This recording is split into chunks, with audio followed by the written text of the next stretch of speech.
Salut, moi c'est Quentin et aujourd'hui je vais te parler de mon expérience en prépa PT-PTSI au lycée Rouvière où j'étais de 2015 à 2017. Aujourd'hui je suis étudiant à l'ENS Paris-Saclay qui est une école de formation au métier de l'enseignement et de la recherche. Je fais partie depuis maintenant près de 4 ans du département génie civil. J'étudie donc tous les aspects du bâtiment, des travaux publics et du BTP. Pour en arriver là, je vais te présenter mon parcours. C'est parti, retour en arrière.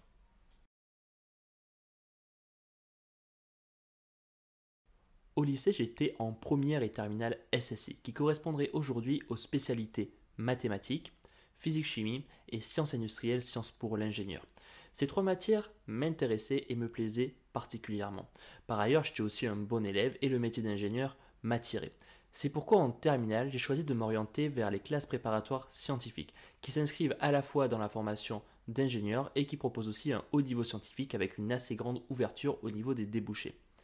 Je me suis finalement orienté vers la prépa PT-PTSI car elle est assez équilibrée entre ces différentes matières. On a à peu près autant d'heures de mathématiques, physique-chimie et sciences industrielles, et par ailleurs pour ces aspects assez technologiques, sa manière d'aborder les choses qui est assez concrète. À ce moment-là, j'avais donc le choix entre trois établissements, Jean Perrin à Marseille, Vauvenargues à Aix et Rouvière à Toulon. En effet, ces trois établissements étaient à peu près à la même distance de ma ville d'origine qui est La Ciotat. J'ai finalement choisi d'aller vers le lycée Rouvière pour une raison assez originale qui est l'odeur d'huile que j'ai sentie lorsque je suis allé à la journée porte ouverte. Donc voilà, c'est une raison comme une autre. Par ailleurs, j'avais eu un bon feeling avec les enseignants et les étudiants que j'avais pu rencontrer.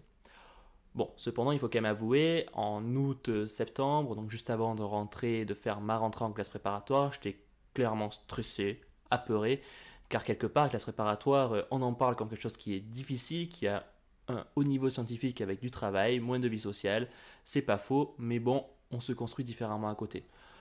Donc cette peur était clairement présente et elle s'est envolée lors de ma rentrée lorsque j'ai rencontré mes camarades avec qui j'allais passer les 2 années et avec qui j'ai finalement gardé des liens.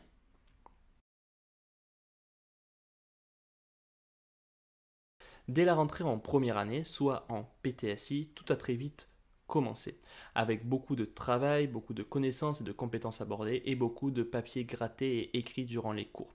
C'était cependant très intéressant et j'ai heureusement réussi à prendre le rythme assez vite. Parfois, on peut mettre un peu plus de temps, mais moi j'ai eu de la chance. En plus de cela, tout ce qui a été colle, tout ce qui est interrogation orale, tout ce qui a été examen ou devoir sur table, m'ont aidé vraiment à avoir une rigueur au niveau des apprentissages, au niveau du travail. Et ça a vraiment été une bonne chose pour moi car puisque je suis plutôt procrastinateur, et ben le travail, j'ai tendance à le repousser comme je fais un peu aujourd'hui en école supérieure.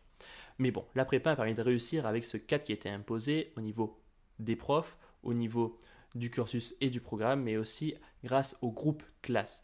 Car à la prépa du lycée Rouvière, on est vraiment des petites promos, on est une trentaine, donc on se connaît tous, on se côtoie tous et on s'entraide tous pour arriver au final, au bout de 1 an et demi, 2 ans, au concours écrit, puis oraux et enfin intégrer des écoles. Donc c'est vraiment à la fois une ambiance, à la fois des enseignements, du travail et tout ça qui permet vraiment de réussir à la fin, mais tout est mis en œuvre pour qu'on puisse y arriver. Il y a certes des moments de détresse, des moments difficiles, des moments de faiblesse, mais il y a aussi à côté des moments où tout va bien, où on a moins de travail, où on a moins de choses à rendre et où donc on peut davantage profiter de manière tranquille.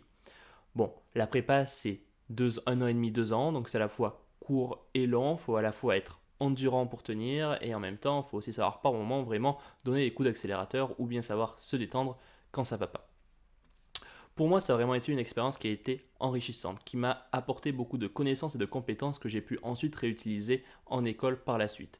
Car oui, s'il y a un truc que j'ai fini par comprendre, c'est que la prépa, c'est pas juste une préparation à des concours, mais c'est avant toute chose une préparation au métier qu'on fera plus tard, que ce soit ingénieur, enseignant ou chercheur, comme je suis préparé aujourd'hui à l'école normale supérieure Paris-Saclay.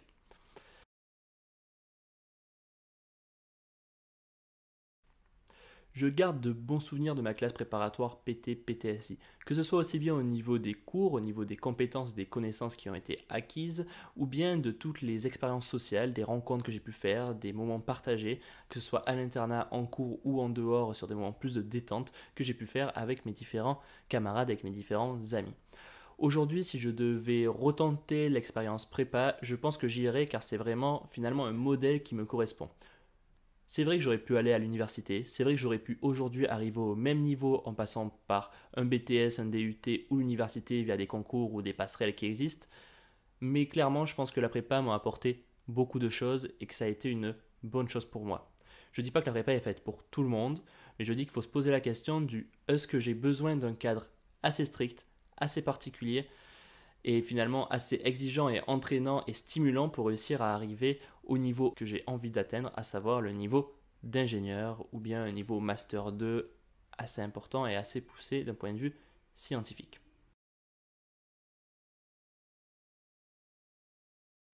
Grâce au concours, j'ai intégré après la prépa l'ENS Paris-Saclay qui est une école de formation au métier de l'enseignement et de la recherche. Pour ma part, je suis parti dans le domaine des sciences industrielles. J'ai donc fait une première année équivalent L3 où j'ai vraiment abordé tous les aspects des sciences industrielles, c'est-à-dire à la fois génie mécanique, génie électrique et génie civil.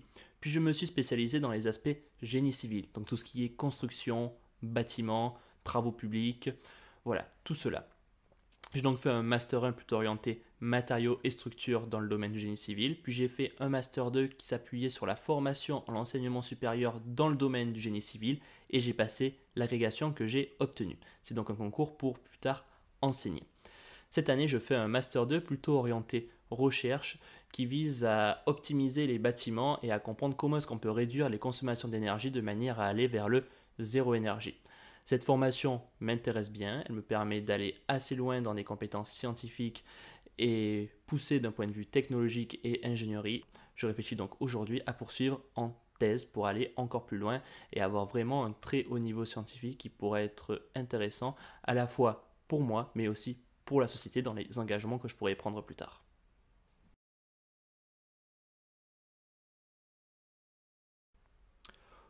Pour conclure, je pense qu'on peut dire clairement que les questions d'orientation scolaire, c'est pas quelque chose de très évident.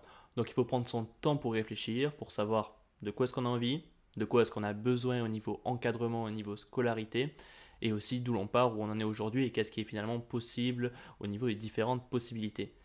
Mais clairement, il ne faut pas non plus se censurer. Toutes les formations sont ouvertes à tout le monde et c'est lors du recrutement que les profs regarderont vraiment est-ce que vous avez des chances de réussir. Si vous recrutent, c'est que vous en avez. Alors allez-y, foncez, donnez-vous à fond si vous voulez atteindre un objectif et vous allez y arriver.